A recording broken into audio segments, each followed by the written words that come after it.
From the deluge of Friesland to the first autumn gale sweeping over the North Sea, this voyage carries us from the Wadden Sea into the quiet rivers of Suffolk and Essex.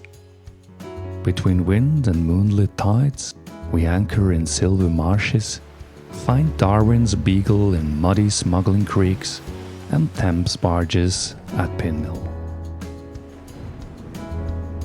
The beauty of England's rivers creates a journey shaped by the tides and autumn's sharpening winds.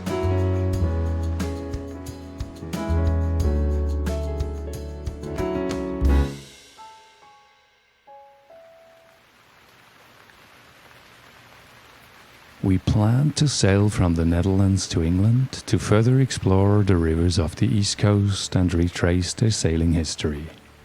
Friesland, the home of Sylakant, our sailboat, greeted us with a deluge. A short walk ashore left us as sudden as if we had fallen overboard. The seasons seemed to have skipped late summer. England, a hop across the southwestern North Sea, seemed for the moment an improbable prospect. We did not foresee yet how autumn's weather would shape our sailing and the whole voyage. As always at springtide, high water at Texel was conveniently located in the morning. With the ebb tide carrying us seaward, we slipped from the harbour. A small high-pressure system had developed just in time to provide us with southerly winds backing to southeast, with Beaufort 5 to 6. We passed between the traffic separation scheme and the wind farm and set a southwesterly course.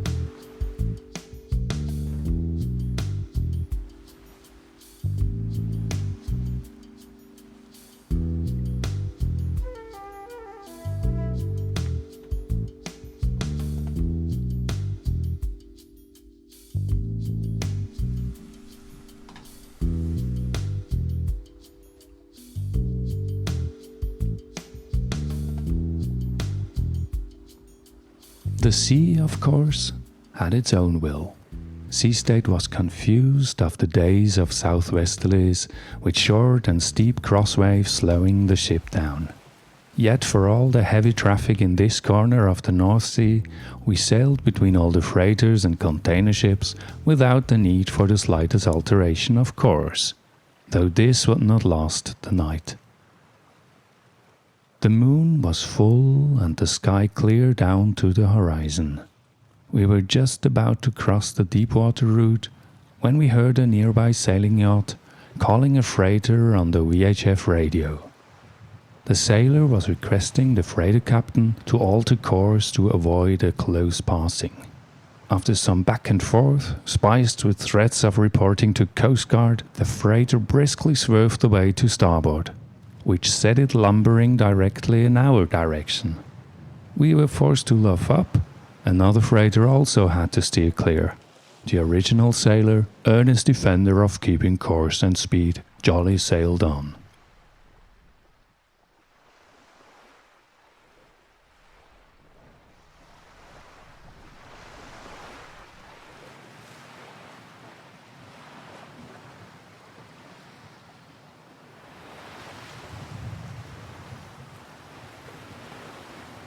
The sun had risen when we turned into the shipwash channel, the water coloured like tea with milk. Wind against tide made for a lively last 20 miles approaching Harwich. The Stena Line ferry, so familiar to us as passengers en route to the Proms, slid majestically past us, heading to the continent as we entered Harwich harbour. Once in River Orwell, the towering cranes of Felixstowe's container terminal gave way to the greens and browns of the banks as we sailed upriver to Suffolk Yacht Harbour. Yacht Harbour, Sylakant, over. Yes, Sylakant, we have a berth.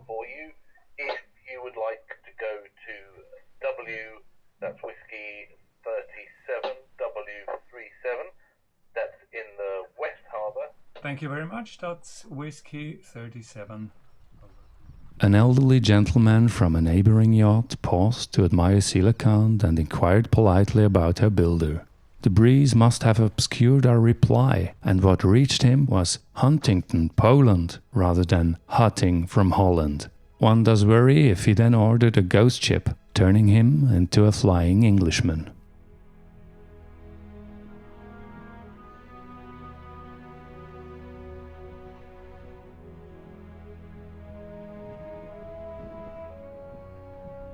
"27 hours after leaving Texel, we were enfolded in the lush pastures of East England's rivers. The decision to sail had proven to be right.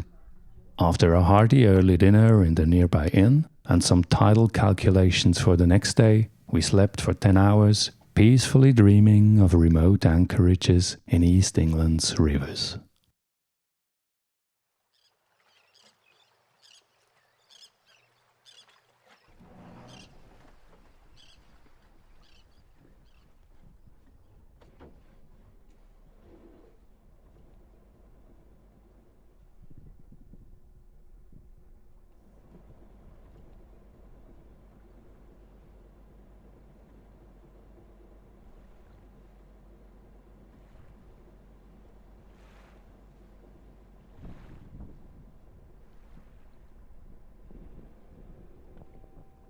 The Orwell greeted us next morning with warm sunlight. Refreshed by a quiet night's sleep, we left the harbour and passed the Landguard buoy to turn towards the south into the Wallet. Now it would prove if our tidal calculations held.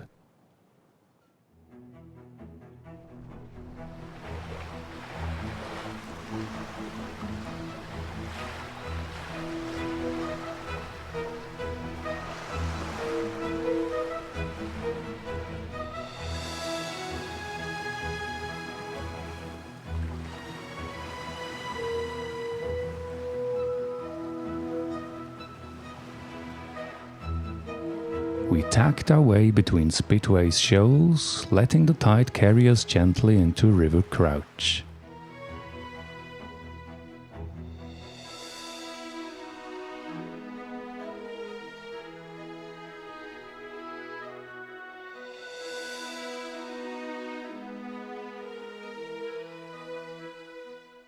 A turn into the Roach brought us to a sidearm where we dropped the anchor after several careful circles to check the depth of the muddy water.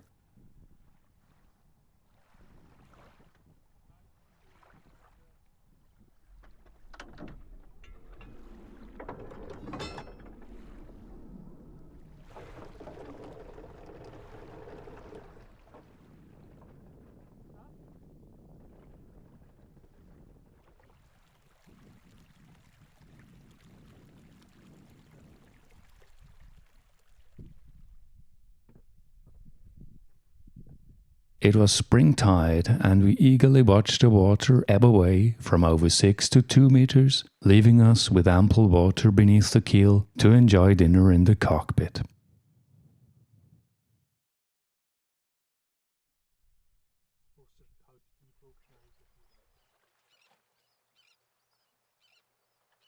A man walked his dog along the riverbank, the two silhouettes dwarfed by the clouds in the big sky. We were greeted by a procession of curious seals swimming out for the night hunt for eels. Britain's sea interludes played on BBC Radio, anticipating the rising full moon, painting the marshes in silver with syncopated ripples on the shallow water.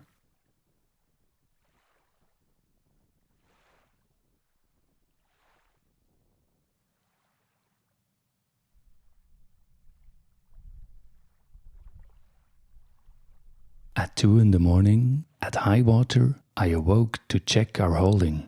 Satisfied, I returned to the warmth of my bunk.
The following day took us upriver in the dinghy to Paglesham, where the wreck of HMS Beagle lies buried in Essex mud. Darwin's expedition ship had sailed to the farthest reaches in search of the origin of species. She returned to her origin in the Thames estuary, serving as a Coast Guard watch vessel to control the exuberant smuggling on these waterways. Paglesham is named among the prettiest villages accessible to the yachtsman on the remote and strangely melancholic landscape of the East Coast rivers. We walked along the mudflats and fields, admired the Norman church, and honored tradition with lunch at the pub.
Our second night at anchor grew friskier with gusts around 20 knots downriver towards dawn.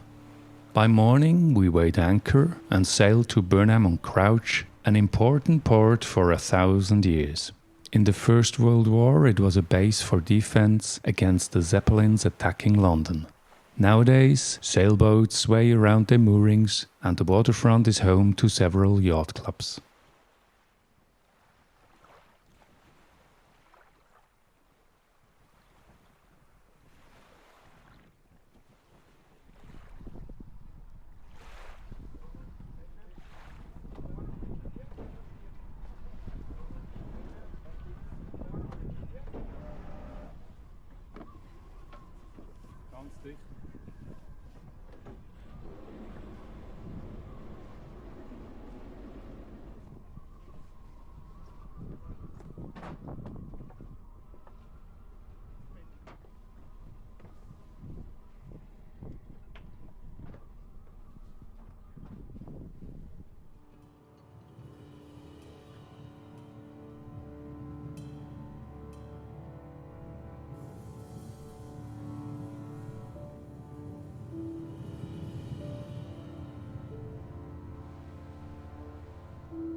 Clouds gathered, and in the afternoon heavy rain fell.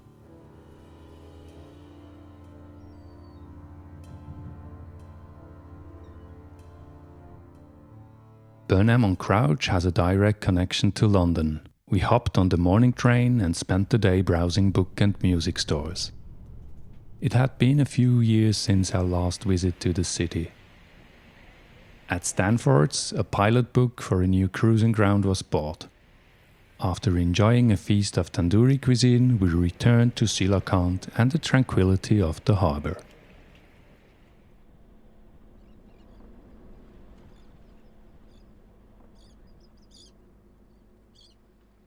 We left Burnham-on-Crouch early before dawn. The quiet tide carried us downstream to sea.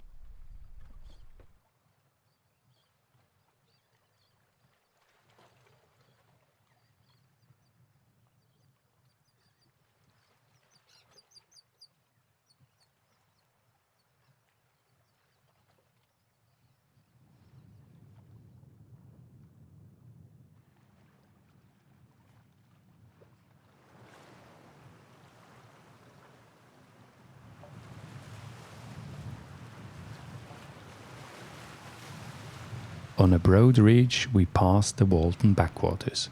We had considered entering for another anchorage, but then saved them for future sailings as the barometer was falling.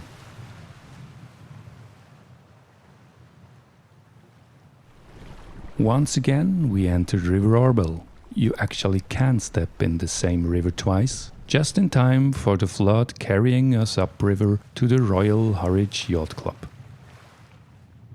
The club was founded in the early Victorian age under royal patronage. At that time, the club dispatched a ship northward in search of Franklin's lost expedition to the Northwest Passage, and later it provided an America's Cup challenger. Our Swiss fears of a lack of nobility were dispelled by a friendly welcome in the clubhouse. A delightful walk along the river led us to Pinmill and its famous boatyard and public house. Through its window we watched a Thames barge steadily sailing upriver. A wooden boat swinging around its mooring resembled the cutter Goblin Inn we didn't mean to go to see. Out of a sudden, heavy raindrops hit the window panes. The peaceful time on the rivers ended too soon. A series of low-pressure systems approached from the Atlantic in close succession. They would shape the weather of the coming week and our sailing plans. We had a few more days left. Would the approaching storms allow peaceful nights between shallow mud banks at all? Should we delay our return to the continent and risk to be bound by the weather for a week? Departure was inevitable. The storms of autumn were sharpening their claws. A low-pressure system lay west of Ireland. Its front, with heavy wind, would sweep over our route in 36 hours. There was only a narrow window. We would have to depart with the afternoon tide. Lines were cast off after lunch on the yacht club's terrace overseeing the Orwell. Our elaborate planning effort was rewarded with lightning and hail squalls soaking us just minutes after departure.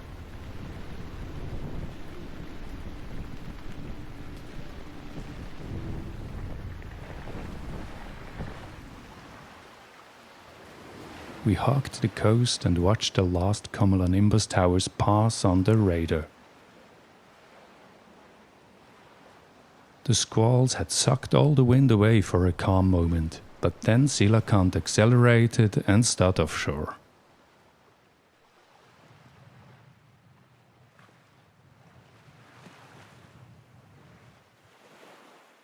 The night was clear, and the 2-hour night watches were brightened by Venus and Jupiter. We caught them in the sextant as a nod to older navigations and today's times of GPS jamming.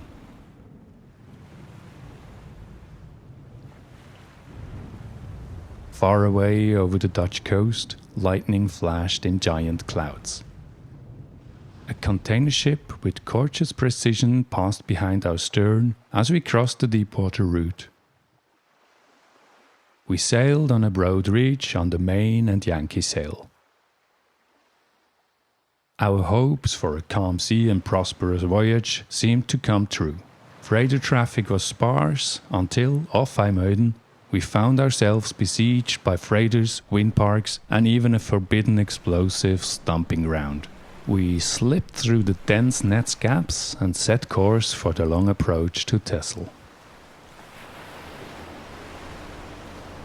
By then, the sky behind us was a structureless grey curtain reaching down to the horizon. We swiftly rolled a second reef into the mainsail. Silakant smashed the crest of the waves into flying spray. Rain fell and the wind reached 30 knots. Dutch Coast Guard radioed a gale warning.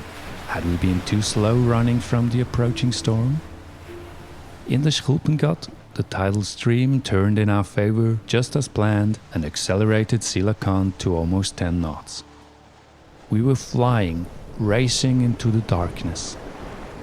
The tall lighthouse of Den Helder flashed its 4-note rhythm, guiding us into the Wadden Sea. We reached Texel in utter blackness, 170 miles and 30 hours after casting off. In fierce crosswind, we moored in the deserted Waddenhaven. The promised gale kept blowing for 36 hours with gusts up to 50 knots. Its warm and cold fronts came almost at the same time. We slept through the first 10 hours of it, but still spent ample time in awe of the sublime force of nature, with happy and thankful feelings in the safety of the harbour. Only slowly did we recollect a time that was filled with so many pictures and sounds, almost too much to grasp in so few days. The first of autumn storms, appearing all too early in the season, had haunted and shaped our voyage.